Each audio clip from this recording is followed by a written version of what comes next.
Good morning, everyone. Welcome to the Home Visiting and Parenting Education Collaborative Board session.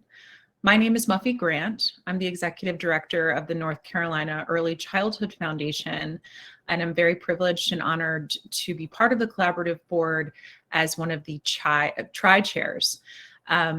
I have a lot of interest in home visiting parenting education from my professional life, working with Prevent Child Abuse North Carolina and all the great work that they do to provide coaching and ongoing technical support to some incredible evidence-based and evidence-informed programs.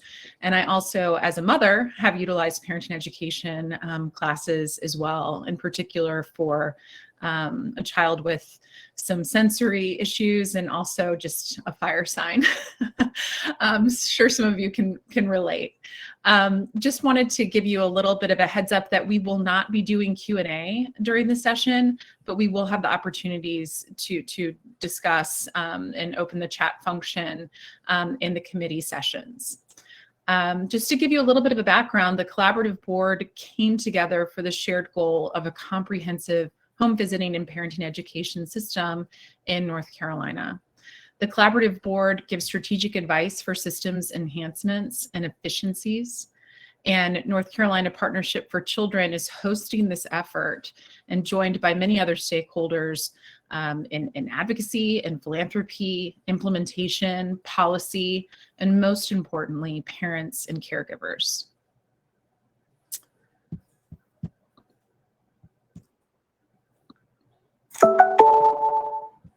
Next slide. So we just want to give you kind of an overview of what we're going to do in this presentation and the content that we're going to go over. The Home Visiting and Parenting Education System Collaborative Board is working together with practitioners like yourselves, as well as funders, researchers, advocates, and others to create a more coordinated and efficient home visiting parenting education system. In this session, you'll learn more about the board, how we operate, and our next steps, how we're working together towards a better future for North Carolina's youngest children. To get started, we'll do some grounding in the vision for the system, which we hope will resonate with all of you. We'll share about the history of how this effort to better coordinate the system came to be. We'll discuss the structure of the system collaborative and share a little taste of what our committees and advisory boards are doing that we hope will whet your appetites for their sessions later on.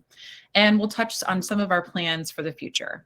But for now, we're very happy to be embarking on digging deep into the work. And I'm very happy to turn this over to Dr. Kelly Kimple, who will provide a historical perspective on our work. Dr. Kimple? Good morning, everybody. Pleasure to be with you here today. If you could go to the next slide. Again, I'm Kelly Kimple. I'm the Women's and Children's Health Section Chief in the Division of Public Health, working with the North Carolina Department of Health and Human Services, and have had the pleasure of serving as a co-chair for this planning effort and partnering with many dedicated people like Gina Capito, who you heard earlier today, Cindy Soto-O'Neill, the other co-chair for the planning effort, and so many others as we started to think about this home visiting and parenting education system in North Carolina, and now through the Collaborative Board. But I did, to ground us, wanted to start with highlighting the vision of the group. And that is that all families have access to a range of parenting education supports from the prenatal period to age 8 within a coordinated delivery system, which will positively impact parent-child relationships and family and child well-being. So the system, as we envision it, is all-inclusive. So the program, staff, funders, program support, communities, and so on. And it is so important to ground our thinking in our work from the system level, for the practitioners, and even with families and individuals at a more personal level. And this is really what we are ultimately working towards across the state and what guides us. And I hope that you can see yourself in the work that you do within this vision, a multi-generational, universal, and full continuum approach. Next slide. So as part of the whole child, whole family, really whole generational approach, and an effort to advance health equity, I want to review some of the goals of the home visiting and parenting education system. So first, choice. Want to advance the continuum of home visiting and parenting education models and intensity with an equitable access to families in need and seeking services. We also want to make sure to provide quality supports that align and coordinate in a manner that maximizes the support of the workforce, of all of you, and each model, leveraging the best across the early childhood system and resulting in mutually reinforcing activities across the model and the system. You know, racial equity is critically important to address systemic racism and build and maintain a system that remediates racial and economic inequities through these equitable access points, quality and distribution of services. Integration, to develop a system that will advance home visiting parenting ed while fully integrating as part of the bigger system of maternal and child health in the early childhood system in North Carolina. And lastly, impact, to make sure to develop and operationalize the strategies that maximize resources, support efficiency and operations, and allow for leveraging of model impacts and implementation approaches as we are continuously informed by outcomes for children and families. So if you go to the next slide, I'll start reviewing too a little bit of the history and where we've been and how we got here today. So I know the slides come up a little bit slower, but you'll see in a moment the diagram that gives you an idea of all the many steps. And again, this is not inclusive, I'm sure, of all the work that has gone on. And this started a few years ago with the North Carolina home visiting landscape, which showed the starting place and informed us where we needed to go to improve this system and where opportunities were in North Carolina. And this really led to a discussion at the 2018 Home Visiting Summit, followed by initial planning for system development process and pursuit and layering of funding. In 2019, we developed the system development process and approach, launching a multi-agency model state and local system planning group that went on to develop the vision, the plan, and expanded the governance planning as well. In January 2020, the system action plan was finalized and implementation of spring 2020. What timing? Because we also know around that time also started the COVID-19 pandemic. So efforts turned, of course, to support our home visiting parenting education needs in response to the COVID-19 pandemic. Leveraging existing plans, the system activities were integrated into the Think Babies plan as financial planning and securing funding for this additional work continued. We started a contract for a system director temporarily, Donna White, who many of you may have known, and then finalized the governance approach while launching the collaborative board and hired that director for this work, who really has been incredible to guide us forward and keep us true to our mission and goals. So with a little bit of that history and where we've gone and where we are today, I do want to hand it over to Rachael, who serves as the Home Visiting and Parenting Education System Director. Rachael?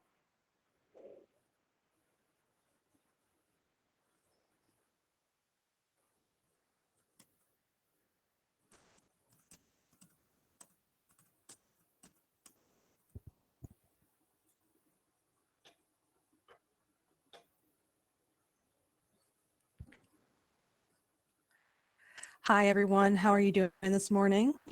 Hope you are doing well. I'm Rachael Burrello. I'm the director of the North Carolina Home Visiting and Parenting Education System.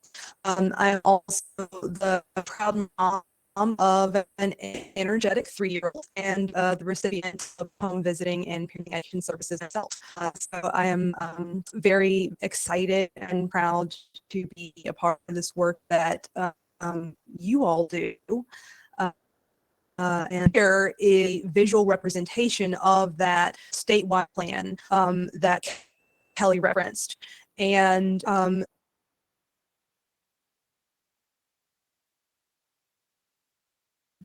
Hi, Rachel. You were breaking up. If you could turn off your camera, I think it will help with your voice.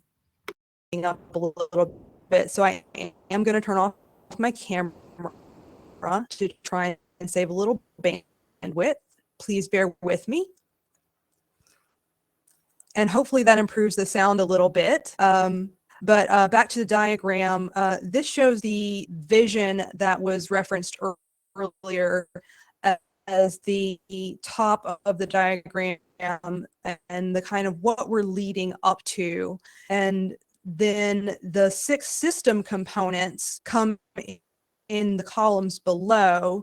So they are governance and administration, funding and financing, assessment and planning, implementation and evaluation, professional development, and monitoring and accountability.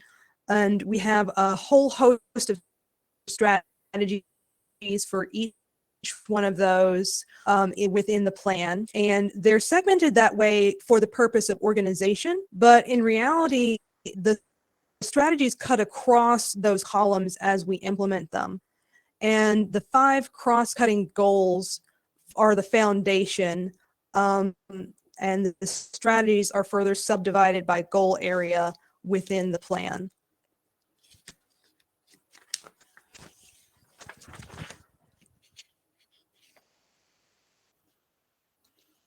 The full action plan and an action plan summary are both available on the Home Visiting and Parenting Education website, and the link should be coming through in the chat. And I am going to flip through to the next slide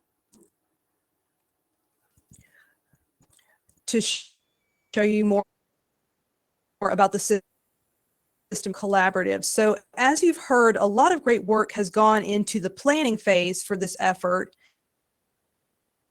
And now we're moving forward to bring those plans to life.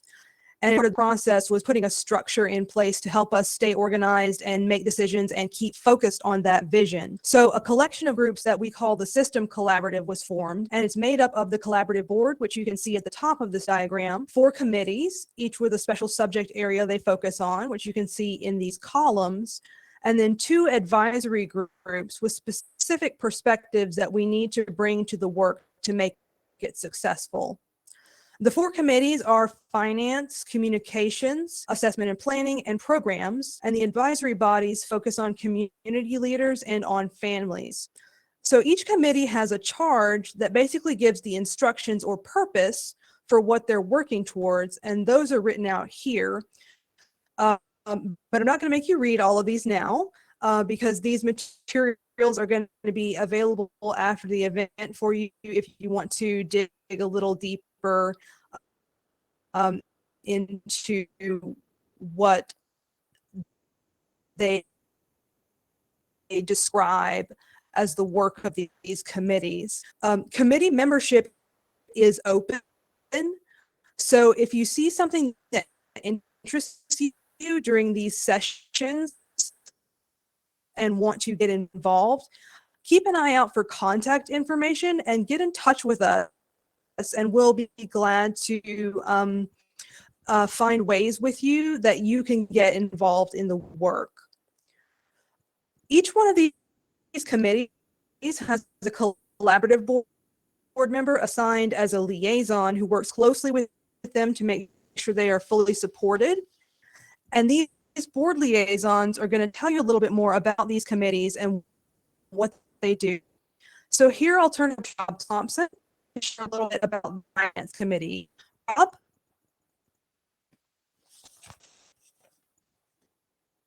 All right. Good morning, everybody. It's good to be here. My name is Rob Thompson. Let me just make sure I'm not on mute. All right, I'm good. Okay. Hope you're all enjoying the beautiful view of my kitchen in the background. Again, my name is Rob Thompson. I am the director of the Early Childhood Program at the Blue Cross North Carolina Foundation. And I serve on the collaborative board as a representative of the Invest Early NC Funder Collaborative. And I also serve on as the board liaison for the finance committee. So I want to take just a minute and tell you a little bit about that work. So overall, fiscal strategies are a key component of really any system and a big driver for system changes. So understanding the real cost of the programs and what investment is needed for the expansion of these programs is really core to meeting the access and equity goals that we have for North Carolina's children and families. And we can't forget that these programs, all of our home visiting and parenting education programs can't exist on their own. They're part of a system and they rely on the system for strong delivery of services to families. So the Finance Committee holds responsibilities and strategies that apply to the direct services and also to the system supports that programs need to thrive. So in addition to understanding how much home visiting and parent education costs, the Finance Committee also seeks to understand how to better leverage available funds or build on models for layering funding to increase services. So in sum, our work is about identifying how much we need and where it should come from, plus how we work together to ensure efficiency in administration of funding and making money go further if we can avoid overburdening different programs. Like the rest of our home visiting and parenting education system in North Carolina, we're setting a path for the field with our work. North Carolina is the first state in the country to have a cost estimation model for home visiting and parenting education programs, and that's inclusive of every single model in operations in North Carolina, which is quite a few. It's 17. The cost estimation tool complements many other areas of system work, such as assessment and planning, which you'll hear about shortly. And this cost tool will support our state to understand how much money we need to be responsive to the results of needs assessments in a manner that includes all the home visiting and parenting education programs. So this tool is just one example of systems change work from the Finance Committee, and it will continue to evolve to meet our system and community needs. So I hope you'll join the Finance Committee conversation later today, where we're going to go deeper into discussing the cost estimation tool and getting your input on that. So that's all for me. I'm going to turn it over to my friend Sheila Arias from Moms Rising, who's going to talk about the Communications Committee. Hello, everyone. I hope you guys can hear me. We can, thank you. Thank you. Thank you so much, Rob. It's so nice to see you. So yes, my name is Sheila, and my children and I have benefit. I have had the privilege and my kids to benefit from home visiting programs. So I can say that it not only supported my kids, but it also supported me with in a short and long term with understanding, providing me the tools, helping me to become a better parent, but also the most important is meeting me where I was as a parent during those hard times. But I'm here to share with you as far as the communication committee. The communication committee, which I'm very, very privileged to be part of, we are focusing the best ways to reach individuals, not being where they're not yet. So we want to make sure that we continue to eliminate all those barriers, other gaps, to make sure that we are working with many parents as possible, caregivers. We provide the knowledge, fact sheets, education about home visiting, and in other languages, not just English. And so that is huge because here in North Carolina, we continue to grow diverse. And so we want to make sure that we are reaching, and the language is not a barrier. We want to make sure that we continue to meet parents, foster parents, caregivers, anyone who cares for a child and that person as well, to make sure that we support them with the education events, webinars, sharing proposals, and making sure that we hear those important impact stories about how home visiting continues to make a difference in communities. The communication committee needs the voice to communicate also to elected officials, decision makers, leaders in our community, those that we value are home visiting in our community, it's important that they know how much this means for us and the impact that it's having for families and children, so they can continue to invest at short and long term. And I also wanted to share that February is the month of family support awareness. So this is something that home visiting is also supporting along with everybody else. So we invite you guys to support. And so this is a little bit about the communication committee, and there's so much more to it. So I will invite you to also read the full description to get more information. But this is for now. Thank you so much, and I'll pass it on to Sharon.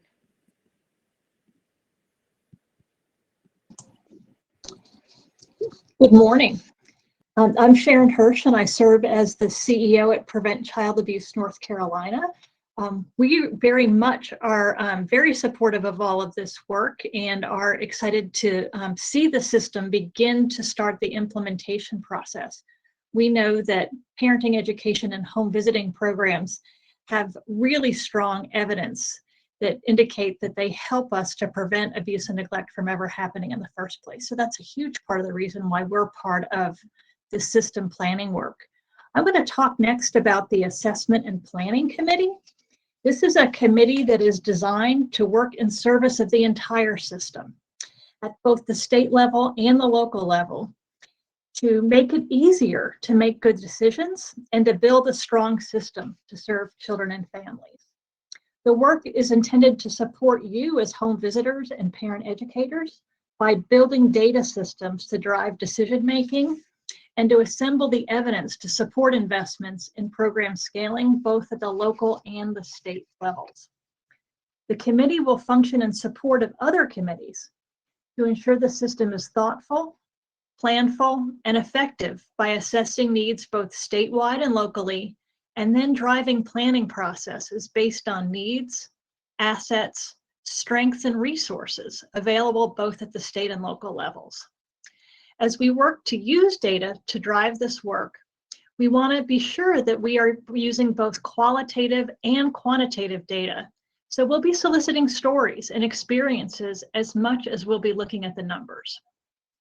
Because this committee's work, unlike some of the others, is just starting, we're asking you to share any feedback and stories that can assist with the assessment and planning work in the other committee sessions during the conference. And those leaders will share it with the Assessment and Planning Committee. While this committee will not be presenting a workshop, there will be other ways to connect with the committee and to share feedback. So please share that in your sessions and stay tuned for future opportunities to connect this foundational assessment and planning work. And now I'm going to turn it over to my friend and colleague, Amy Cubbage. She's going to talk about the Programs Committee. Good morning, everyone, and thank you very much, Sharon. I'm Amy Cubbage, president of the North Carolina Partnership for Children, and glad to be here with you all to talk about the Programs Committee. So the Programs Committee oversees the area of the HVPE system where there's been the most work to date over the years. We're excited by the potential of the HVPE system to really advance this programmatic work in a way that is inclusive of all the programs in the sector. And we know that from the nature of multiple funding streams, differing requirements, many program models, linkage to many different national service offices, there can be a tendency for home visiting and parenting education to exist or become their own islands. And yet we also know that so much of what programs and staff need to deliver responsive, high-quality services to families in need is the same, regardless of the model or the funder. And we need to harness those shared needs and respond as a system instead of expecting model by model, program by program responses, but much more alignment, consistency. Those can be costly and duplicative when we're not working collectively. And there's so much more work we can do together to support program implementation that also honors and holds up the individuality of the models. We have multiple models for a very good reason, and we want to retain that. And we also want to learn from and raise up the best practices across models. which may provide unexpected benefits to others. From the initial inception of the home visiting and parenting education system, it was made clear that the system would be an open one, open to all the models in current use, and open to the idea that there may need to be more home visiting and parenting education models in order to meet the needs of families and communities. And we still hold this value at the core of the system work, but also know that there is so much more impact we can have on program quality, implementation activities, and outcomes for children and families when we are harnessing all of the power of our models together and ensuring that our goals for programs, the workforce, and the families we serve are met in a collective manner. So if you are interested in learning more about this and joining perhaps the Programs Committee, please join the Programs Committee session, which will be tomorrow, to learn more. And I'll now turn it over to Rachael Burrello to share about the advisory committees.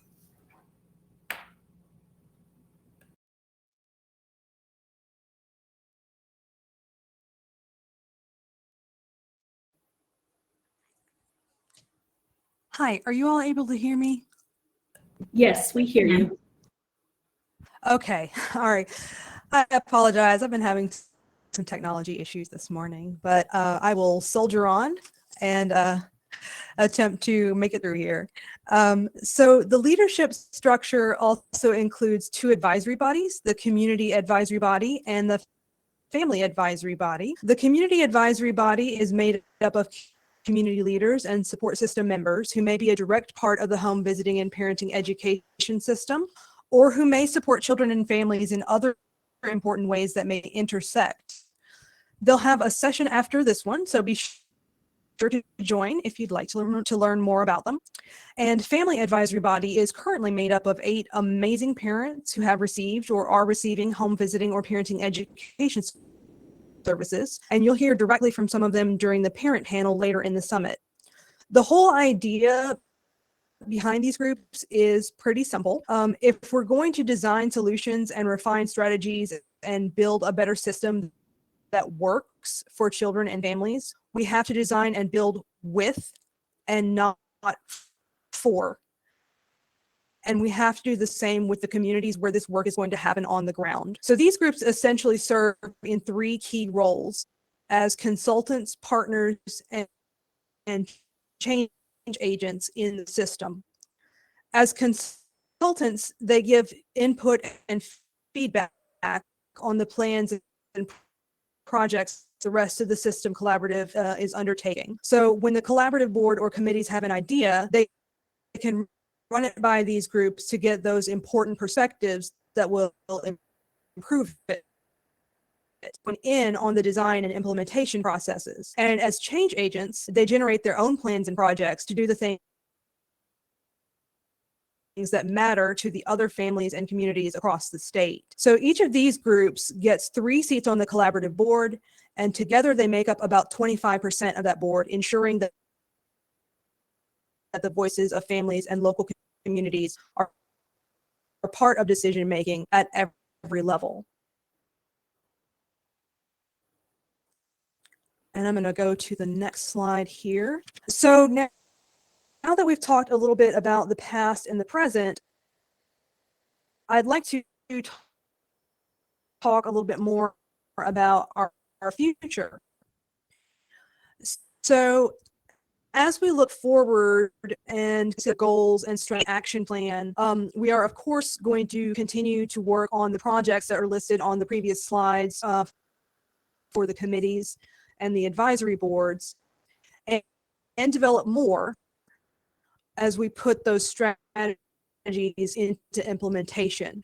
We're going to work on strengthening feedback loops among the committees, advisory bodies, and collaborative board, so that as we do this work, we're doing it in a way that is efficient and effective, and also just collaborative and caring.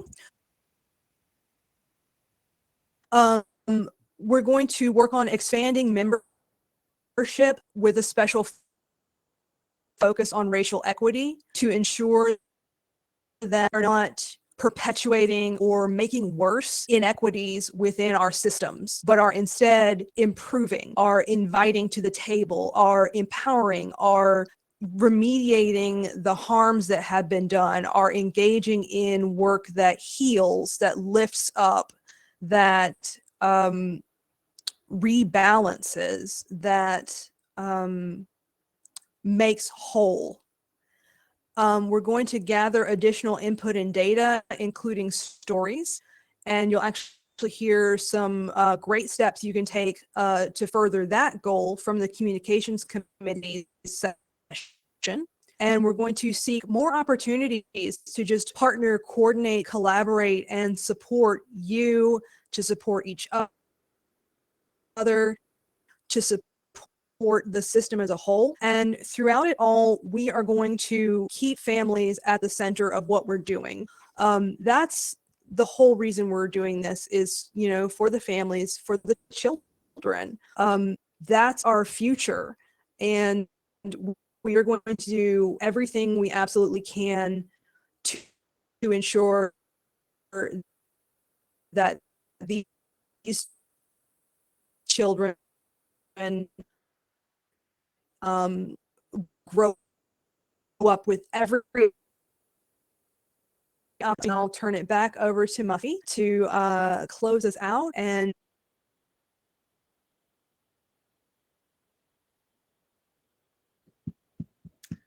That's great. Thanks, Rachel. And again, apologies for the give us our, I suppose, parting words for this session. So, Muffy?